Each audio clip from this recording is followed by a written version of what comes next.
तो दोस्तों, फाइनली एक हफ्ते के डिले के बाद विक्टोरिया वांड और स्वॉर्ड का एपिसोड 4 आ गया है। लेकिन वीडियो को शुरू करने से पहले आपसे रिक्वेस्ट है कि प्लीज आप वीडियो को लाइक कर दें और चैनल को सब्सक्राइब भी कर दीजिए। तो पिछले एपिसोड में हमने देखा कि आयरिश मैजिया वेंडर्स को विल के बारे में बताती है और उनमें से कुछ विल से इंप्रेस भी होते हैं। आगे हमें बताया जाता है कि टॉवर में जाने के लिए हर स्टूडेंट को 7200 क्रेडिट्स चाहिए होते हैं। आगे हम स्टूडेंट्स को एक तरह के गोलम से लड़ते हुए देखते हैं। हम देखते हैं कि कॉलेट और सियोन गोलम को आसानी से हराकर टेस्ट में पास हो जाते हैं और उनके पास 7200 से ज्यादा क्रेडिट्स होते हैं, लेकिन विल पास नहीं कर पाता है क्योंकि गोलम को सिर्फ मैजिक से ही हराया जा सकता था और इसलिए कुछ स्टूडेंट्स विल का मजाक भी उड़ा रहे थे। विल के पास सिर्फ 5405 क्रेडिट पॉइंट्स ही होते हैं। इधर हम देखते हैं 3 स्टूडेंट्स होते हैं जिनके पास सबसे ज्यादा क्रेडिट्स होते हैं। वे हैं लियाना, वेंजाउस, इग्नोल रिंडोल जो एक एल्फ होता है और जूलियस। इन सभी के पास 10,000 से ज्यादा क्रेडिट्स होते हैं और ये सब भी गोलम को आसानी से डिस्ट्रॉय कर देते हैं। इसके बाद हम देखते हैं कि जूलियस विग्नोल और लियाना के पास जाकर बोलता है कि वह उन दोनों को चैलेंज करता है और वह उन दोनों को अपने नए ट्रम्प कार्ड से हरा देगा। इसके बाद वह एक आइस का रोज उनकी तरफ फेंकता है जिसे विग्नोल अपने मैजिक से टुकड़े टुकड़े कर देता है और लियाना उसे अपनी लाइटिंग से डिस्ट्रॉय कर देती है। विग्नोल जूलियस से बोलता है कि उसे उसके चैलेंज का इंतजार रहेगा और वे दोनों वहां से चले जाते हैं।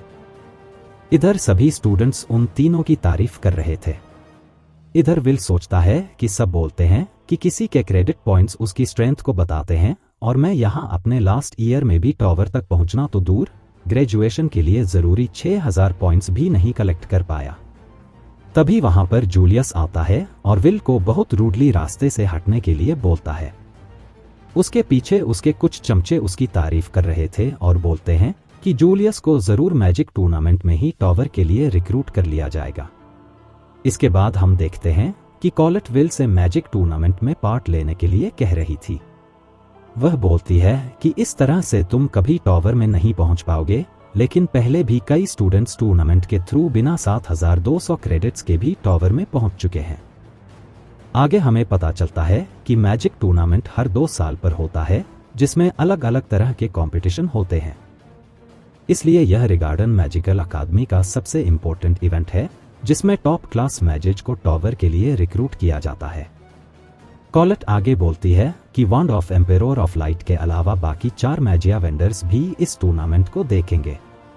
तो हो सकता है कि किसी स्टूडेंट को डायरेक्ट कोई मैजिया वेंडर रिक्रूट कर ले। कॉलेट आगे बोलती है कि उसने यह अफवाह भी सुनी है कि टॉवर के ऑब्जर्वर भी नए टैलेंट को फेस्टिवल के टाइम टॉवर के लिए सेलेक्ट करेंगे। तभी आयरिश वहां से जा रही थी। इस पर विल बोलता है कि यह सब सिर्फ अफवाह है और वैसे भी मेरे जैसा बिना टैलेंट वाला बंदा कैसे पार्ट ले सकता है टूर्नामेंट में। तुम्हें याद है ना, जब सेकंड ईयर में जब मैंने पार्ट लिया था तो क्या हुआ था। हमें पता चलता है कि उस ईयर विल की काफी ज्यादा बेइज्जती हुई थी और इससे विल को एक ट्रॉमा भी हो गया था। इसके बाद वे दोनों देखते हैं कि अकादमी में सभी बहुत मेहनत से मैजिक फेस्टिवल की तैयारी कर रहे थे। कॉलेट बोलती है कि रिगार्डन के अलावा भी कैपिटल से कई स्काउट्स आने वाले हैं, इसलिए अगर हम टॉवर तक ना भी पहुंचे तो भी कोई दूसरा करियर चुन सकते हैं। इसके बाद विल और कॉलेट अपने लॉकर की तरफ जाते हैं। तभी कॉलेट को एहसास होता है कि पास के एक लॉकर पर एक साउंड प्रूफ बैरियर लगा हुआ है। कॉलेट किकी की मदद से उस बैरियर को डिसेबल कर देती है। इसके बाद विल और कॉलेट देखते हैं कि उस लॉकर के पीछे एक खुफिया दरवाजा होता है। जब वे उसके अंदर जाते हैं तो वे देखते हैं कि वहां पर कुछ स्टूडेंट्स आने वाले टूर्नामेंट में कौन सा स्टूडेंट्स जैसे लियाना, विग्नोल, सियोन और जूलियस जीतेगा इसको लेकर बेट लगा रहे थे। और उन्होंने इस जगह को इसलिए चुना क्योंकि कोई टीचर स्टूडेंट्स के लॉकर के पास नहीं आएगा। तभी विल वहां पर सियोन को देखता है और सियोन भी विल और कॉलेट को देख लेता है और गुस्से में विल से बोलता है कि वह यहाँ क्या कर रहा है। तब कॉलेट सियोन के पास जाकर कहती है, हमें बस यह रूम मिल गया, पर अगर तुमने विल के साथ गुस्से में बात की तो मैं तुम्हें नहीं छोड़ूंगी। तब विल सियोन से पूछता है कि वह यहाँ क्या कर रहा है। उसे देखकर तो ऐसा तो नहीं लग रहा कि वह यहाँ पर बेटिंग करने आया हो।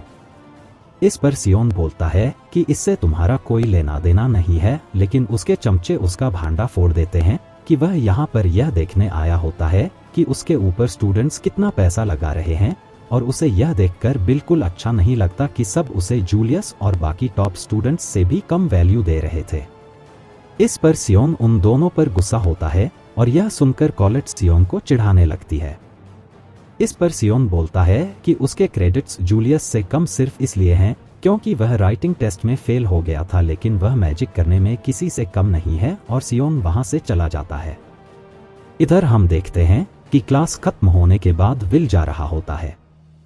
तभी कॉलेट चिंता के साथ बोलती है कि अगर वह डंजेन में जा रहा है तो वह भी उसके साथ चलेगी, लेकिन विल इसके लिए मना कर देता है और बोलता है कि उसे इसके बाद गेना की दुकान पर काम करना है। यह सुनकर कॉलेट थोड़ी उदास हो जाती है। इसके बाद हम शहर के दूसरे छोर पर सिटी ऑफ ड्वार्फ्स में गेना की दुकान पर विल को काम करता देखते हैं, और उसके साथ वहां पर उसका रूममेट रोस्टी भी था। एक ड्वार्फ विल से बोलता है कि वह तो सच में बहुत मेहनत करता है। सुबह में न्यूज़पेपर बांटना, फिर पूरे दिन अकादमी में पढ़ाई करना, उसके बाद रात को यहाँ पर काम करना। इस पर विल बोलता है कि उसके जैसे स्टूडेंट्स को कोई स्कॉलरशिप नहीं मिलती, इसलिए उसे अपनी पढ़ाई के लिए काम करना पड़ता है। ड्वार्फ पूछता है कि ग्रैंड मैजिकल फेस्टिवल वापस आ रहा है, तो अगर तुम उसमें पार्टिसिपेट करोगे तो तुम शायद कुछ कर पाओ। इस पर विल बोलता है कि नहीं, मैं उसमें इंटरेस्टेड नहीं हूं। गेना कहती है, विल बातें करना बंद करो और काम करो।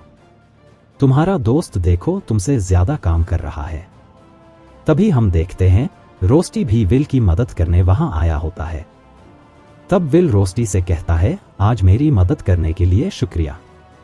रोस्टी कहता है, बिना मैजिक के काम करना मेरे लिए नई चीज है, पर यह ठीक है, और वैसे भी मैं अपने रूममेट को ऐसे मुसीबत में कैसे छोड़ सकता था। तब गेना कहती है, मेरे वर्कर ने नौकरी छोड़ दी है, तो इसलिए विल मेरे लिए एक नया हेल्पर ढूंढो। तब वहां पर बाकी सभी लोग कहते हैं, इसकी कोई जरूरत नहीं है। विल वैसे भी 2 लोगों का काम कर सकता है क्योंकि वह हमारा भाई है।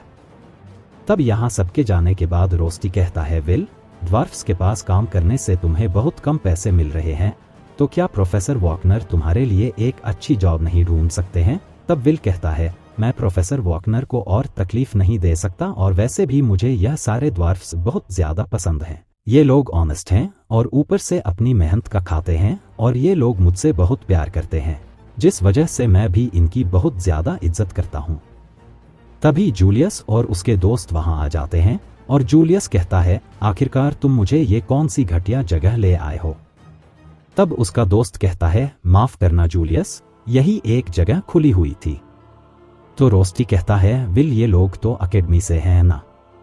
तो जूलियस विल को देखकर कहता है कि लूजर, क्या तुम भी यहाँ पर काम करते हो। एक नो टैलेंट और ये जंगली लोग सच में एक दूसरे के लिए ही बने हैं। तो डोनन जूलियस को गुस्से से देखने लगता है, और जूलियस कहता है, आखिर एक मामूली ड्वार्फ की मुझे ऐसे देखने की हिम्मत कैसे हुई। तुम लोग दूसरी दुनिया से भागकर आए हो, और यहाँ पर हमने तुम्हें जगह दी है, तो इसलिए तुम्हें अपनी औकात नहीं भूलनी चाहिए। तब हमें बताया जाता है कि बहुत सालों पहले जब सेलेस्टियल होस्ट ने ड्वार्फ्स की दुनिया को तबाह कर दिया था, तब ड्वार्फ्स हमारी दुनिया में आ गए थे, और इस दुनिया में ड्वार्फ्स की बिल्कुल भी इज्जत नहीं की जाती। अगर कोई ड्वार्फ किसी जादूगर पर उंगली भी उठा दे तो उसकी कीमत सारे ड्वार्फ कम्युनिटी को चुकानी पड़ती है। मैजिक की इस दुनिया में सबसे ऊपर है, और इसी वजह से ड्वार्फ्स के साथ ऐसा व्यवहार होता है। रोस्टी जूलियस और उसके दोस्तों के लिए खाना ले जाता है, पर वो खाने और ड्वार्फ्स का मजाक उड़ाने लगते हैं, और ड्वार्फ्स को वहां से जाने के लिए कहते हैं। तब विल उनके पास चला जाता है और कहता है, जो भी तुमने कहा उसे वापस लो। यह खाना ड्वार्फ्स ने अपनी मेहनत और नॉलेज से उगाया है, और यह उन्हीं की मेहनत है जिसकी वजह से हम आज ये सब कुछ खा पा रहे हैं, तो इसलिए तुम लोगों को इसकी इज्जत करनी चाहिए। तब जूलियस कहता है, एक लूजर को दूसरे लूजर का दर्द समझ में आ रहा है, पर अगर मैं कह रहा हूं कि यह खाना बेकार है तो ये बेकार है। क्या तुम्हें इससे कोई प्रॉब्लम है। और वह ये बोलकर खाने की प्लेट को विल के ऊपर फेंक देता है। तो जूलियस के दोस्त विल को धमकाने के लिए उसके सामने खड़े हो जाते हैं, पर विल उन्हें कॉलर्स पकड़कर नीचे पटक देता है, जिससे कि वो लोग बेहोश हो जाते हैं। और हम देखते हैं कुछ जूस जूलियस पर गिर जाती है। तब विल कहता है कि असल में मैं और तुम ड्वार्फ्स के कंपैरिजन में बहुत ज्यादा बेकार हैं। तब जूलियस कहता है, आज बहुत टाइम बाद किसी ने मेरी इस तरह बेइज्जती की है, और तब वो आसपास की चीजों को फ्रीज करने लगता है और विल पर हमला कर देता है। तब विल उसके हमलों से बचता हुआ पीछे की तरफ जाने लगता है, पर जूलियस उसे अपने मैजिक से पकड़ लेता है और उसकी चेस्ट के ऊपर गुलाब बनाकर उसे टॉर्चर करने लगता है। पर तब जूलियस देखता है कि विल को कुछ फील नहीं हो रहा होता और कहता है, मैंने अपना इरादा बदल दिया है। मैं अब यहाँ पर तुम्हें फ्रीज नहीं करूंगा, बल्कि तुम ग्रैंड मैजिक फेस्टिवल में पार्टिसिपेट करो, जिससे कि मैं तुम्हें पूरी पब्लिक के सामने शर्मिंदा कर सकूं। तब विल उसकी आय से आजाद होकर उसकी छड़ी को पकड़कर कहता है, ठीक है, मैं पार्टिसिपेट करूंगा। रोस्टी सोचता है, मुझे यकीन नहीं हो रहा कि विल सच में इतने ज्यादा गुस्से में है। तो जूलियस कहता है, तो फिर ठीक है, अगर मैं जीतूंगा तो मैं तुम्हें अकेडमी से बाहर निकलवा दूंगा। इस पर विल बोलता है, पर अगर मैं जीता तो तुम मिस्टर डोनो और बाकी सभी ड्वार्फ्स से माफी मांगोगे। और इसी के साथ एपिसोड खत्म हो जाता है।